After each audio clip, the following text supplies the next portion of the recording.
हम करेंगे हर मजलूम की हिमायत। अस्सलामुअलैकुम, मैं हूँ हुरैन फातिमा और आप देख रहे हैं हिमायती न्यूज एचडी चैनल। नजर डालते हैं आज की अहम खबरों पर। कराची से रोजनामा हिमायती न्यूज के senior chief crime reporter Haji Abdul Ghani बारेजो की रिपोर्ट के मुताबिक मारूफ सियासी समाजी शख्सियत Haji Manzoor Ahmed Jokhio, Noor Hasan Jokhio, vice chairman UC Shah Murid Gadap town, Mohammad Rafiq Jokhio और हाजी अब्दुल रशीद जोकियो ने vice chancellor NED university Karachi doctor Mohammad Tufail Jokhio को कराची यूनिवर्सिटी की इजाफी चार्ज मिलने और लेने के बाद उनके घर बरो गोट मलीर जाकर सिंधी सकाफत अजरक और लुंगी पहनाकर मुबारकबाद पेश की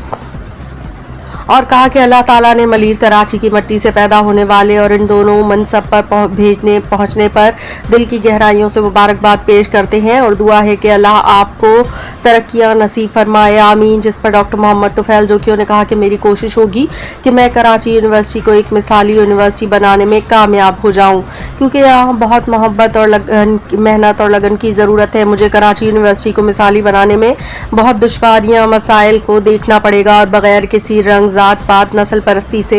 बालातर होकर काम करना पड़ेगा, जिससे मैं पीछे नहीं हटूंगा। मैं जितने दिन भी रहूं ईमानदारी से मेहनत करूंगा और इसमें अल्लाह ताला मेरी मदद फरमाएगा और तमाम कराची यूनिवर्सिटी की इंतजामिया अमले और शागिर्दों से अपील करूंगा कि आओ मिलकर कराची यूनिवर्सिटी संवारें और बनाएं। खबर रहिए हर जगह हर वक्त, जानिए मुल्की और गैर मुल्की हालात व वाक़यात यकीन के साथ।